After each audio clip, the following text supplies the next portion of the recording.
the quality of business models is what creates value for investors. And so what business people have to do is take the creativity of creating a business, and making a business is a creative process. And then they have to wrap that around a business model. Business models don't have to be that complicated, and we all don't have to be that smart to create it, but you just wrap it around that business model. And we just got a better business model each time we did it. And that was the goal.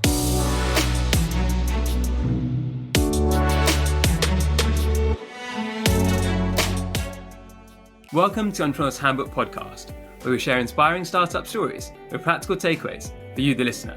Today we have with us Chris Volk, who's taken 3 companies public, 2 of which he founded. He's managed $20 billion in assets and has now written The Value Equation. How are you doing today, Chris? Emma, I'm just great. How are you? Yeah, good myself, yeah. It's great to be able to talk to you today as well. As I mentioned in the introduction there, you've done some pretty incredible things. And what I want to understand is, when you're growing up, when you started out, did you ever think you'd get to where you are? What made you become an entrepreneur in the first place? Where did this all come from? No, I didn't think I'd get to where I was. I think most entrepreneurs don't. They embark on a journey, and the journey might start with a job that you have.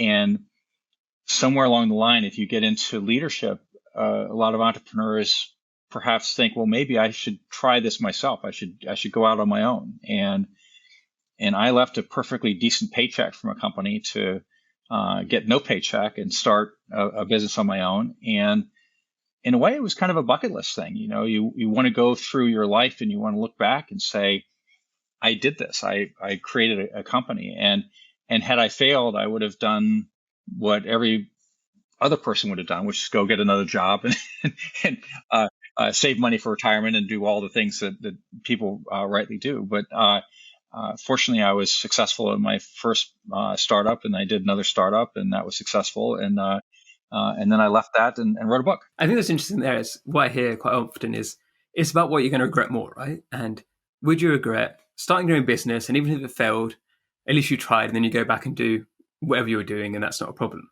Whereas if you stay in the business and do what you're going to do anyway, then you'd always wonder, what about if I tried? And obviously it's great that you tried because of where you then got to.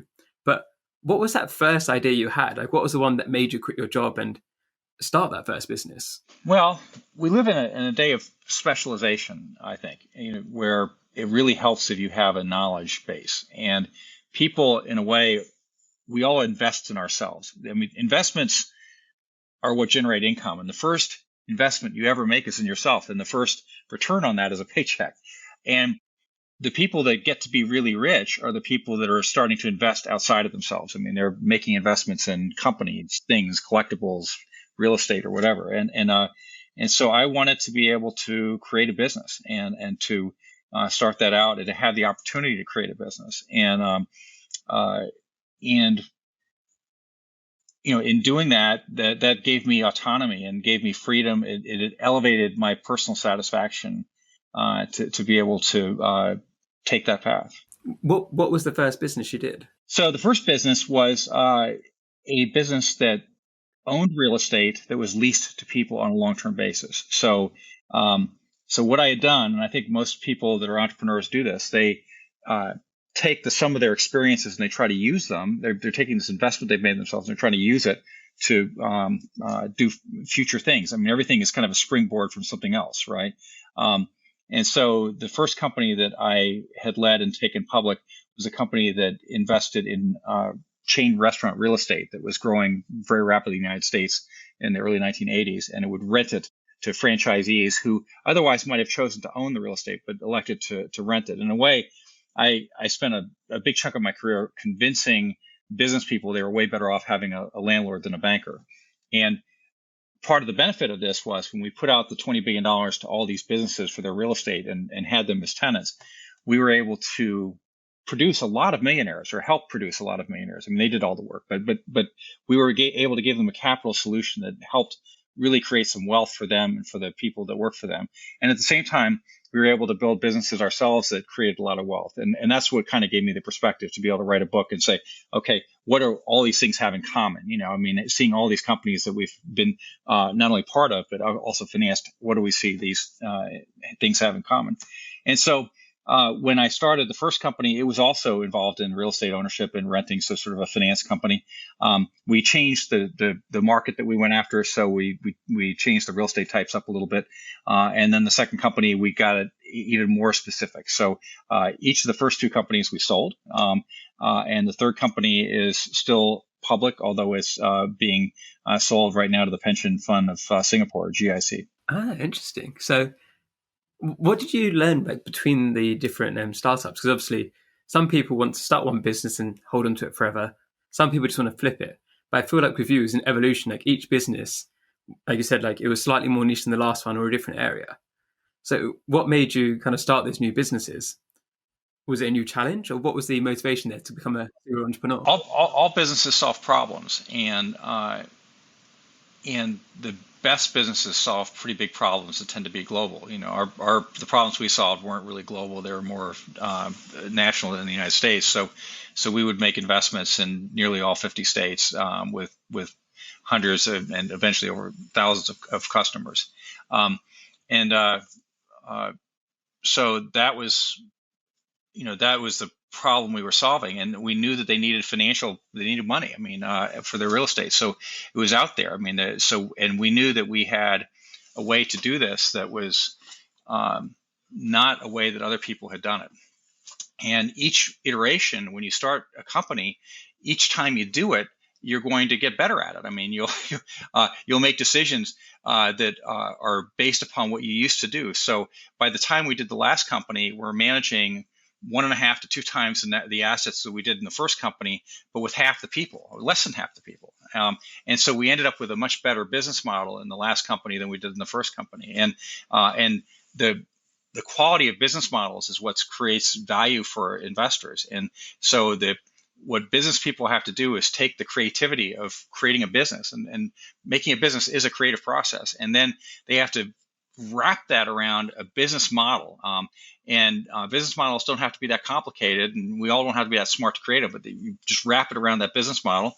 And we just got a better business model each time we did it. And that was the goal. Was there any mistakes you felt like you made in the early days that you then like corrected as you went through the businesses? Like what were the hard lessons in those early days? Because it feels like you were successful almost straight away in terms of each business did well. And that's quite rare. Many people have quite a few failures before they're able to get their first business off the ground. But was there any smaller mistakes or things that you learned from that made those other companies better? Like what were the things that made you become more efficient? Well, one of the things that business leaders have to focus on is what are their competencies? I mean, and the competency is the essence of a business. What makes that business successful? I mean, what do you do that's successful? So in the first company, for example, we had a group of people that managed all the assets that we did. What they would do is collect financial statements from all of our tenants. We would monitor rent. We would monitor property taxes, that kind of stuff. When we did the second company, we basically took that function and we found that we could actually outsource that function. And if you can outsource something pretty easily, it becomes a commodity. It's not really a core competency, right? In the first company, we had to create our whole IT process. So we basically had programmers on staff. We had created all of our servicing software. And the thing was that people would come to me from time to time and say, Chris, I need $1 million for this, or I need some money for that. And I'm not reading Popular Mechanics every week or whatnot. I can't sit there and talk to them and say, gee, no, you don't. There's a better solution out there. And so I would invariably say, sure, okay, we'll do that. But what it meant was that I was partly running an IT shop inside of a finance company, what otherwise was a finance and real estate company. And so as IT got just simply better, we were able to outsource most of that as well, right? So we didn't have to run an IT shop. The first company we hired a lawyer. That lawyer hired about 3 more lawyers. We had paralegals. We had lots of lawyers. And every now and then a lawyer would come to me and say, Chris, I solved this great problem for you. And you're lucky I'm here because, without me, I wouldn't have you wouldn't have made this money and you wouldn't have had this problem solved. And I'm thinking, am I the luckiest guy in the world, or is there like somebody at some law firm somewhere that might have solved the problem as elegantly as this person did? And the answer was I didn't know, because I'm not a lawyer and I just couldn't. I mean, how do I evaluate that? I'm a business guy. Legal services is not my core competency, right? My core competency is going out and finding real estate properties to invest in and finding good companies to back by having those good tenants, giving those companies service. I mean, there are several pieces of core competency that we're going to focus on. And one of them is not having a law firm. And so what we did was we chose not to have a law firm, and we chose to outsource all of that because it was not a core competency. I think that business people can get distracted sometimes. I mean, you're an entrepreneur, you're creative. All this stuff comes at you all the time, and you're going, well, let's do that, or let's hire a lawyer, or let's hire some IT people. And you're going, no, keep it really simple. Be extremely disciplined on what it takes to make your business model work, and decide what your core competencies is, which could be difficult, but spend some time on that. And then if you can do that, you'll end up with a much better business model, and you'll end up with richer shareholders, and a better business. And so that's what we were able to do over the years. And that gives you some examples for how you're able to take a company from 250 people that we had in our first business to just a little bit over 100 with the last business. I think that's so important as well, because part of it comes down to wanting control as well, right? Because when it's your company, it's your baby, you want to have it under your control. But as you said, you've got to let it go because you don't know how to run a law firm. And it's not something which is your core competency. And it's something which I think a lot of listeners are going to have to learn the hard way as well, where they're going to try to do things that they shouldn't do. And it's the earlier you can realize that, actually, no, you shouldn't be trying to do this or trying to do that. You should focus on what you're good at. The smoother their path will be. And another thing that happened with you, and you mentioned this before we started recording, is that you actually came up with the value equation that your book is about before you started these companies. Can you tell us about how that came about and how you then applied that in your later companies? Sure. Well, I'm a commercial banker by banking, by training. So my first 6 years of my career were spent in commercial banking, and I became what a banker might call a credit geek. I became pretty good at reading financial statements and analyzing companies, modeling them out. And so I just started experimenting with financial models over the years, and spreadsheets, and building financial models for companies. And my earliest spreadsheets when I was a lot younger were super long and kind of complicated. And as I got older, the spreadsheets just got easier and simpler. And by the time I'm running our last public company, I'm able to talk to investors who are major shareholders of our company and present them a financial model that's got 14 variables. So we have a $10 billion balance sheet, and you just have 14 variables, and you can whittle that down. And what I learned was that you can actually create a business model with as few as 6 variables. And the 6 is what became the value equation. And I won't go into the value equation for you because you can get the book. But the 6 is the simplest thing you could do and they're universal variables, and you can whittle it down. And if you can do it with 6 variables, you can about throw away the spreadsheet. I mean, you stop needing the spreadsheet. And it turns out that in a way, the numbers stop to matter. So the issue becomes the variables themselves and the relationship of the variables to one another. And so that's what I was learning. And I was able to create that look. And it was the idea of what does it take to create a business model that's going to make our company worth more than it costs to create. That's the bar, and sounds really simple, but most companies in the world do not rise to that level.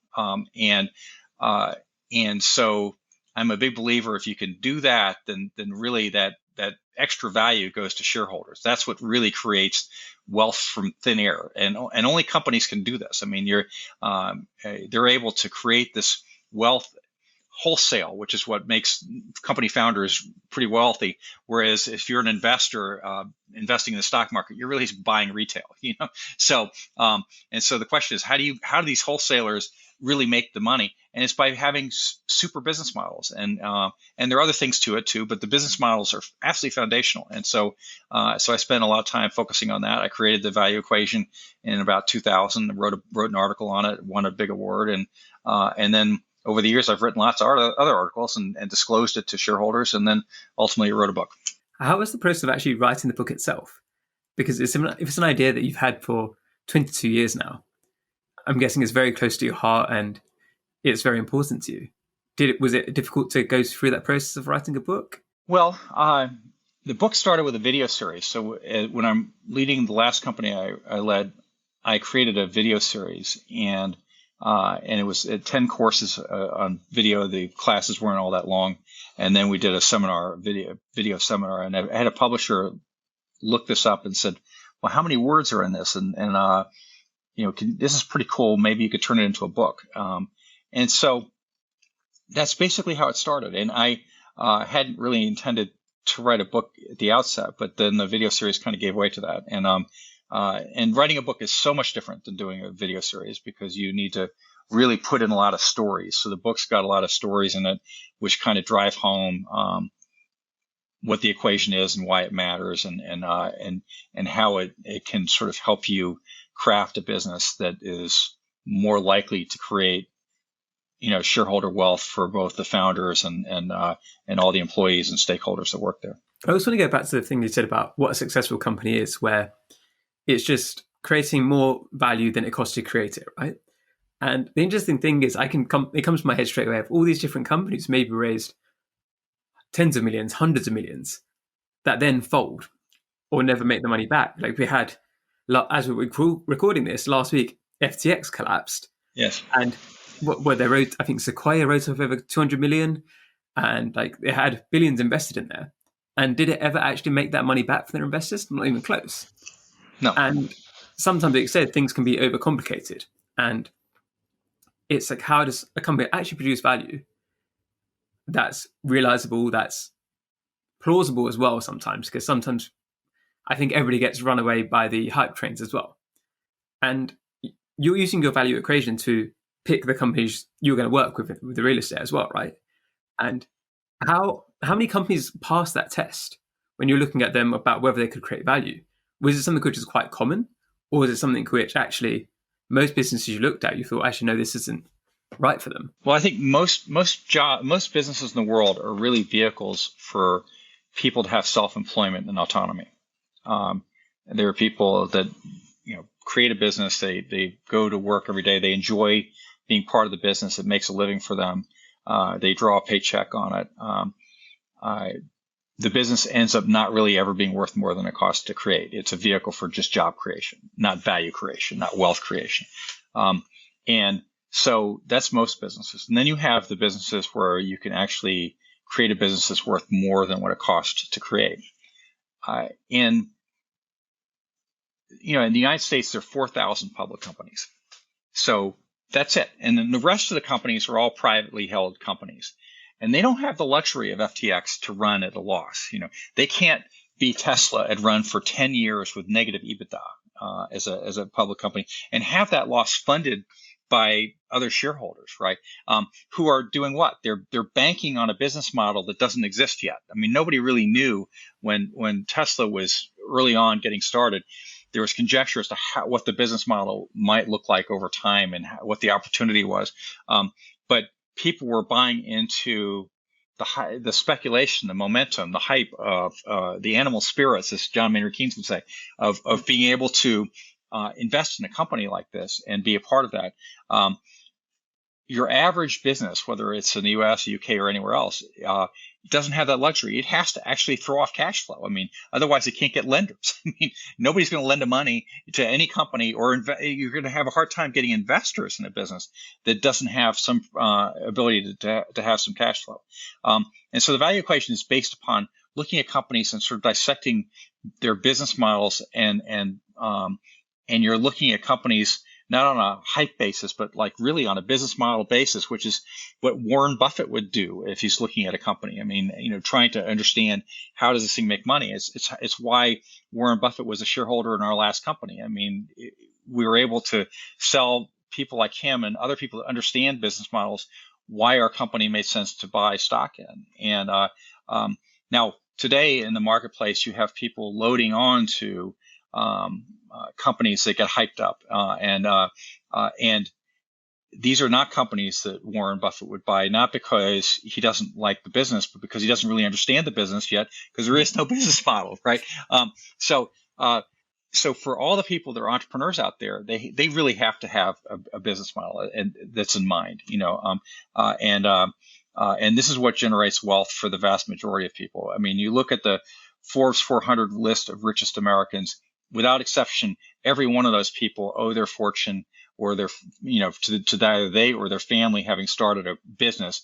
And in every single case, those businesses became worth substantially more than they cost to create, without question.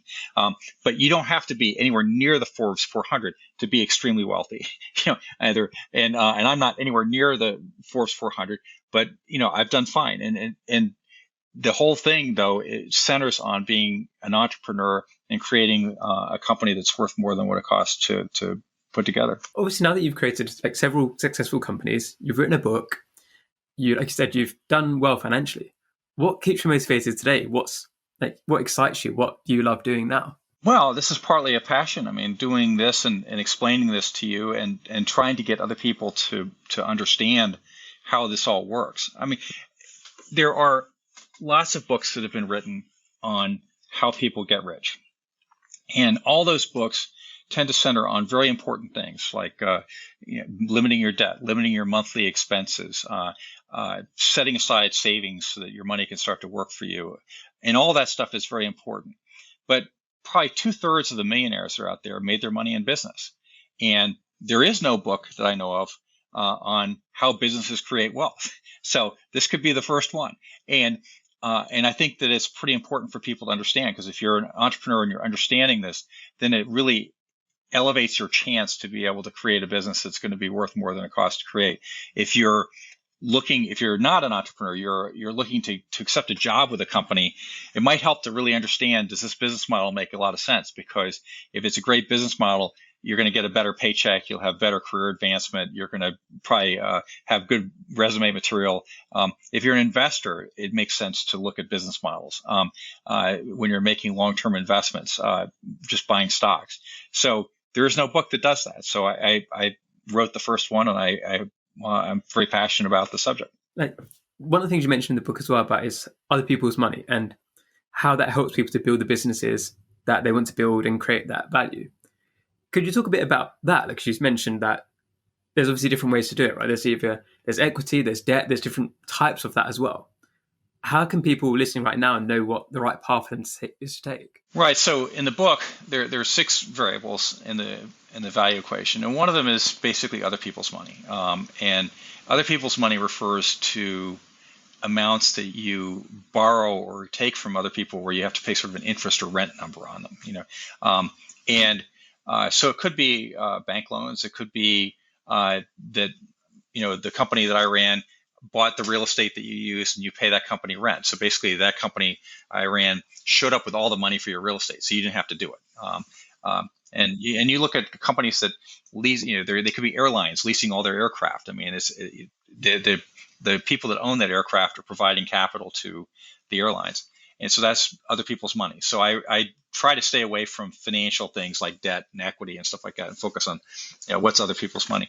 Now, there's a second type of other people's money, which is on the equity side, because most people most entrepreneurs starting a company just simply don't have the money to be able to start off the company. So they're going to have to go out and find ways of raising capital from other people. And once a week, you've got this show of Shark Tank in the United States, and I imagine you get it in the UK, where you have these entrepreneurs that are pitching a group of investors on selling them a piece of their business, and the goal is to sell them as little of that business as they can, as they could keep as much of the business as they can, and get these folks to put up some money to get the business kickstarted.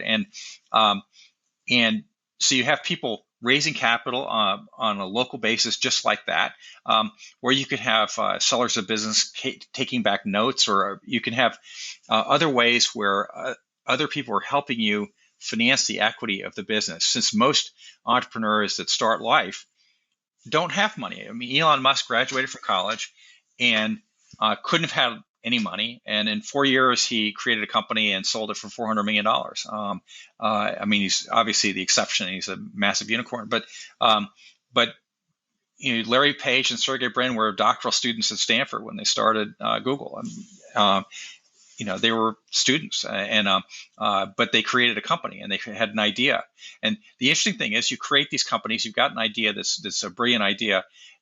Then you have to create a business model around that idea. That's where the trick comes in terms of how the wealth gets created. But you have to sort of figure out how I can get other people to help support me. And oftentimes what it amounts to is you have to go and not do it by yourself. You have to have a team of complementary people. It's very hard to get together good management teams, and investors love to see that. And with your final business then, it's obviously public right now. Could you talk through the business model of that and how that worked and why that was successful? Sure. Well, what Store did was Store invested in real estate that was leased to pretty much middle market kind of companies, people that don't have a credit rating. They're not somebody you would know. So we didn't own the real estate that was rented by Boots or Walgreens. We didn't own the real estate of CVS. We didn't own the real estate of Home Depot or Lowe's Hardware. These are all investment grade, large retailers that people love on the real estate front. They think it's great. What we decided to do was to own profit center real estate, meaning that the real estate itself is where people had their sales. So it could have been a fitness club, it could have been a retailer, it could have been a restaurant, it could have been early childhood education, it could have been a veterinary clinic or a manufacturer. We would own that building and rent it to people.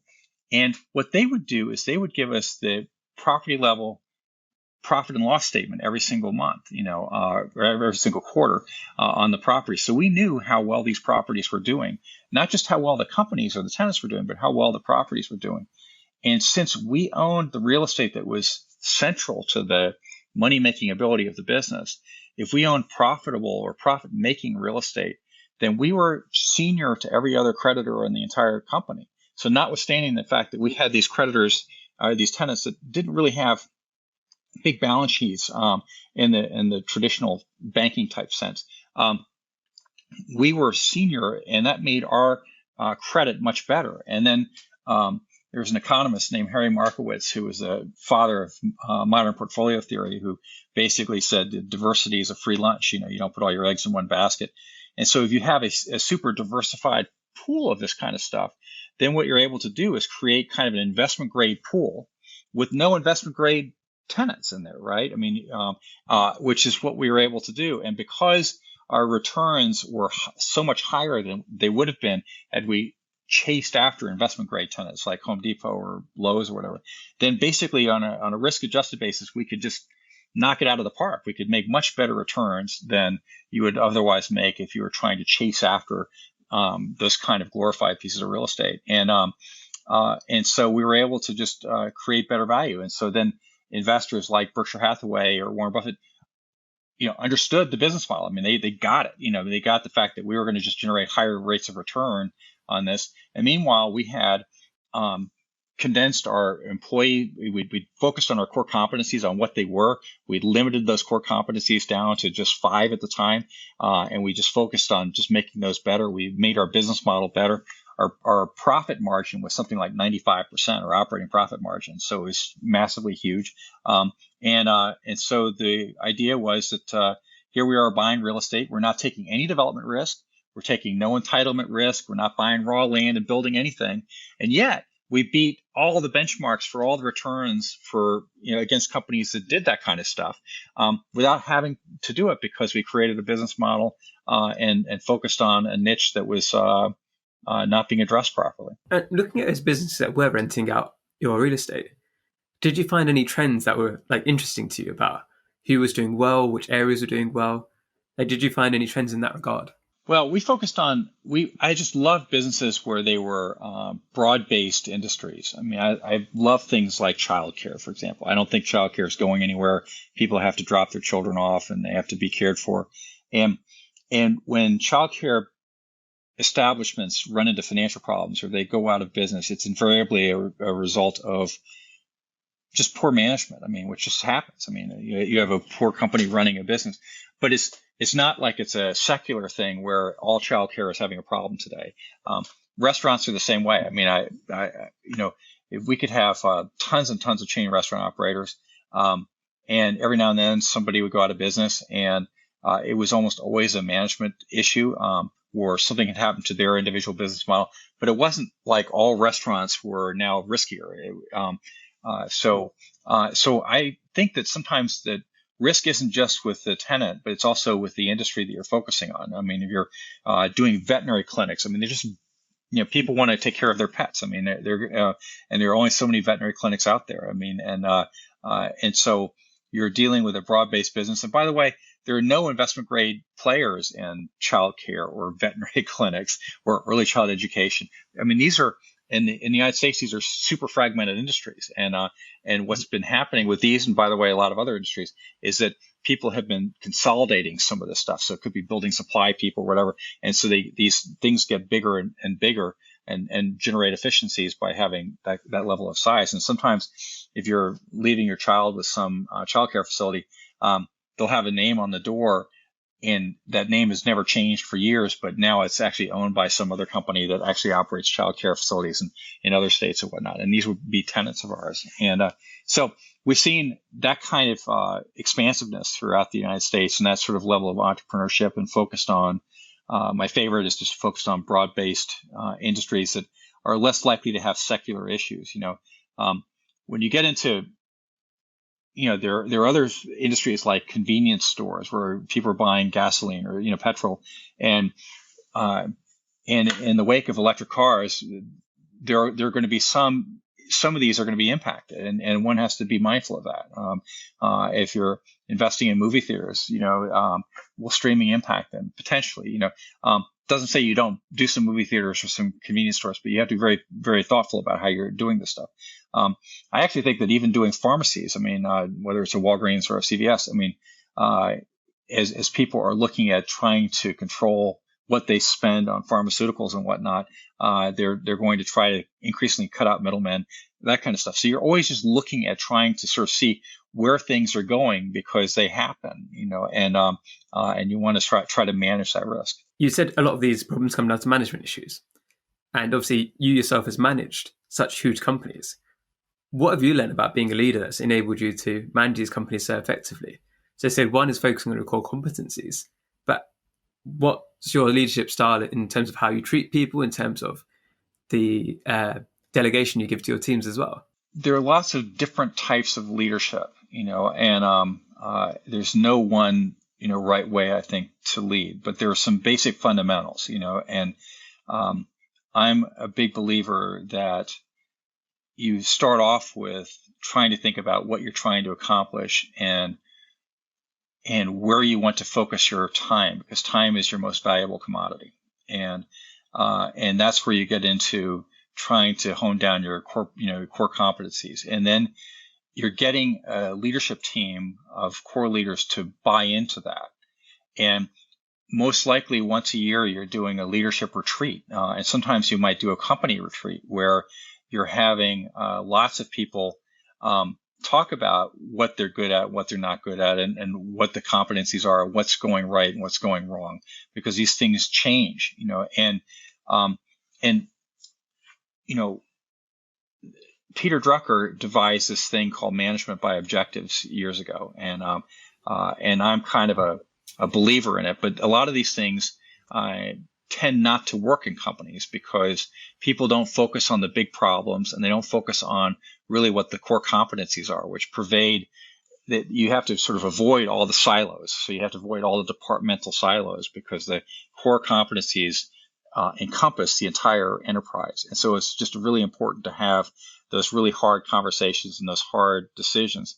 And then when you get people together every year and they're buying off on the core competencies, that's where companies start to work better, because I can't really tell people who to hire and who not to hire. I mean, you start a company, I find companies are like organic life forms. You start them, and then, a few weeks later, you're walking down the hallway and you're running into people you've never met before, and because they've been hired by other people. And so companies tend to grow, and the cells are splitting, and the companies are getting bigger and bigger. And so the thing you have control over as a leader is focusing on the big picture stuff, and then letting other people carry that out, and then having them buy into the big picture stuff every year. And as to how you treat people, I mean, it all comes down to golden rule. I mean, you treat people as you would want to be treated, and if you can do that and do it respectfully, then you'll have employees that want to be there and want to contribute. They want to build something with you, and that's been the fun of it. Did you have like a favorite phase of your career? Because you've obviously done the 3 different startups. You're now in a different place now, but you're almost giving back more.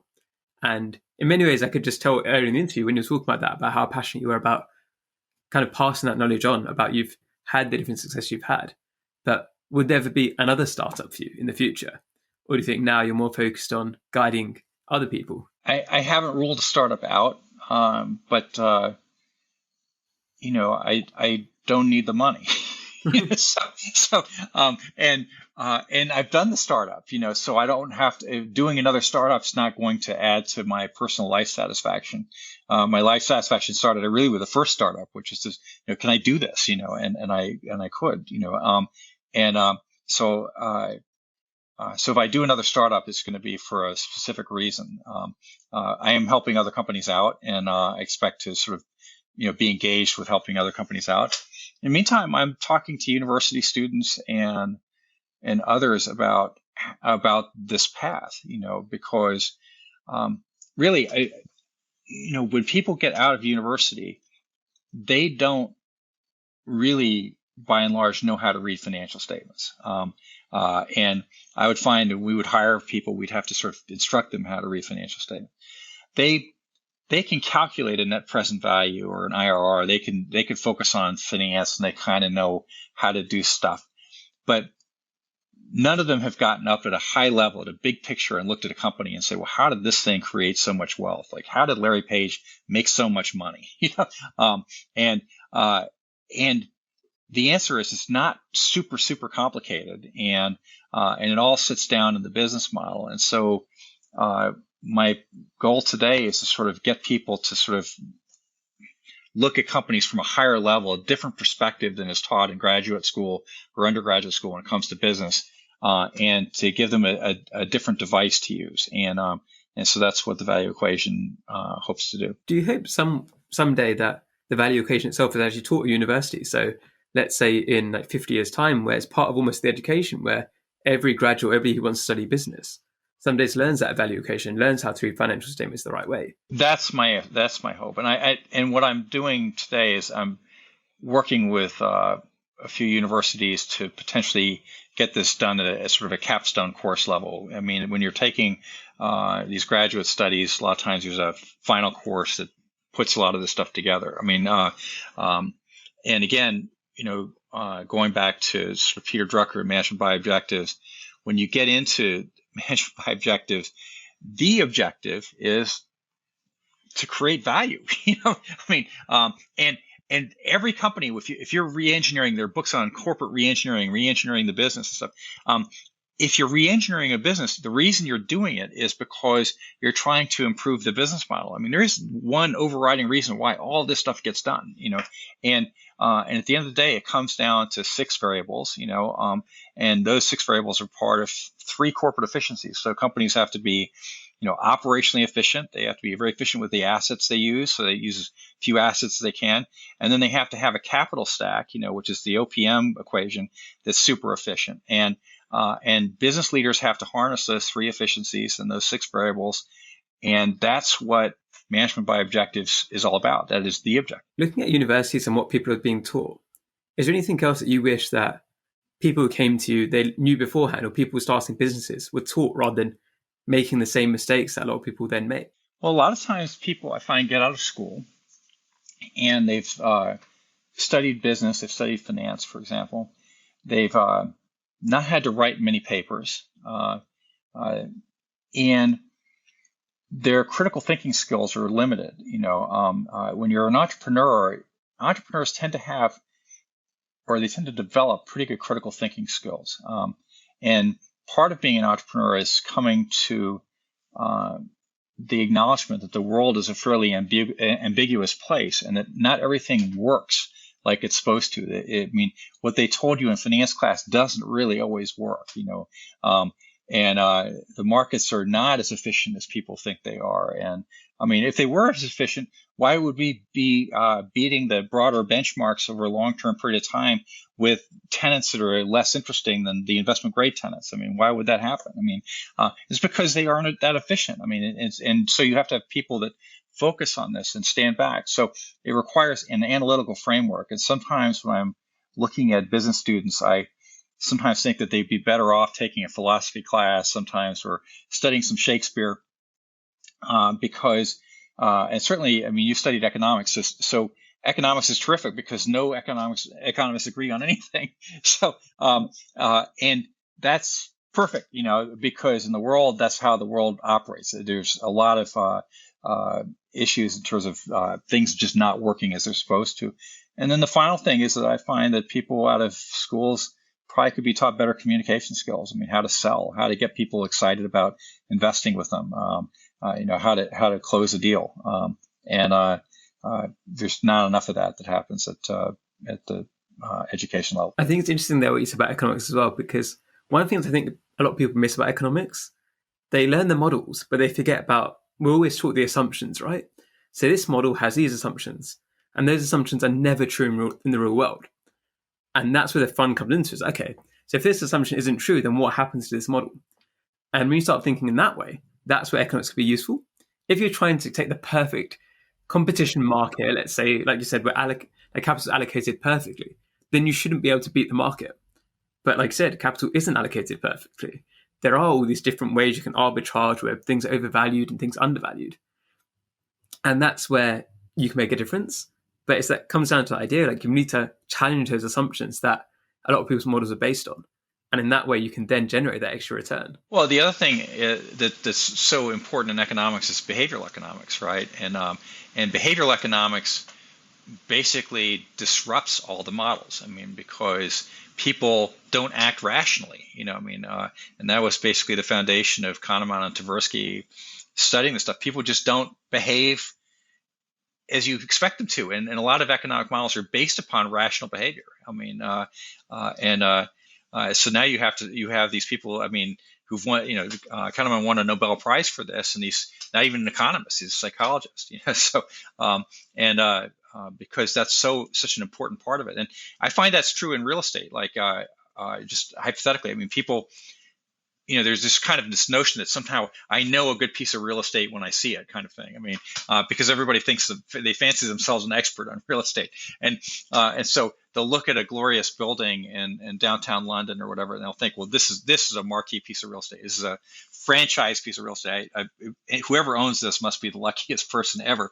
And the thing is that sometimes the fanciest buildings are just horrible businesses. I mean, and people just pay an arm and a leg to be able to own a marquee property, whereas you'd just be better off owning the veterinary clinic in a small town. I mean, and doing much better on it over time. I mean, at the end of the day, it's pretty dispassionate. It's an investment, but it's the behavioral economics piece that gets to people. It's that predisposition to liking the physicality of an asset, and having that physicality just destroy your whole economic perspective on whether it's a good deal or not a good deal. We're getting towards the end of the interview now. And what I want to do is give you an opportunity to shout out 3 entrepreneurs who you think have taught you a lot or inspire you, or maybe on the up. You've got the choice there. You can shout out 3 people that you think are doing well or people should be paying attention to learn from. Well, I always think that when you're looking at entrepreneurs, I always just start off with the richest people out there. Not because they're the best role models per se, but they're kind of the litmus test for where are the best businesses today, right? So if you look at the Forbes 400, for example, 25% of those companies are asset management companies. They manage, venture capital, private equity, stocks and bonds, whatever. I mean, these are asset management businesses. And that's 25% of the Forbes 400. I mean, it turns out that asset management's a heck of a business, A lot of them aren't at the very top. They're not the tech guys, but they do pretty well. So whether it's Leon Black or Schwartzman or Cobra Kravis. I mean, all these people are pretty. They're all impressive, and so many more. And then as you get into the technological game, I think that there's been no better business model than Google. Steve Jobs is obviously iconic. I mean, the thing about Steve Jobs is he came into a company in 1997 that was losing money that he founded, and by 2022, the company's now went from a $2 billion net worth to a $3 trillion net worth, and along the way, it bought back a boatload of stock. So that if you had sort of included that, it would be even all the much higher. And he did it by re-engineering a business. I mean, which I think is much harder than founding a business. I mean, I founded, I took a company public and then started two more that were somewhat similar. So in a way, I was associated with three companies, and each one I could start from scratch. If you have a company, and there are a lot of seasoned companies out there where things aren't working well, the business model is shifted, the world has moved away from you a bit, and this is what happened to Apple, and they start losing money, and then you have to make the really, really hard choices about what you're going to do, what your core competencies are going to be, what products you dump, what employees you have to lay off, and how you're going to reorganize that business and what you're going to focus on. And what he did in going from $2 billion net worth, equity value to $3 trillion is unheard of. It's incredibly rare because it's so difficult to re-engineer a business. Whereas there are companies, for example, if you think about a Netflix versus a Blockbuster Video, everybody knew that things were going to be streaming. It was coming down the pike. Blockbuster failed to seize on that. Because they had a lot of different pressures. They couldn't make the change. Netflix obviously did seize on it. And so the idea of re-engineering a business, because Netflix had to be re-engineered to do that, and to do that and make that into something is just an incredible accomplishment. So obviously these are people that I think just did a fabulous job, and they're known to so many of us, but they share lessons that work at much, much smaller businesses. And so I think that's the importance of looking at those kinds of entrepreneurs, because we're not going to all be at that level. I mean, I'm certainly not at that level. But I've done well at the level I'm at. And some of that comes from the inspiration I've seen from those people. It's been fascinating to talk to you today. And we're going to put the link to your book in the show notes as well. But if people want to learn more about you and what you're up to, where should they go to? You can go to thevalueequation.com, and it's www.thevaluation.com, and it's got all kinds of information on the book, and it's got some materials too that are supporting, so some spreadsheets and some other materials that are supporting. It's got the book's won 8 awards so far, so you can go through those. It's got a lot of articles that I've been publishing, and I've got some more articles coming out. And so I'd be happy to do that. And I'm on LinkedIn, of course, and you could find me that way. And so if any of your listeners want to contact me personally, they can reach out. Perfect. Thank you so much. It's a pleasure. Hammer, I enjoyed it.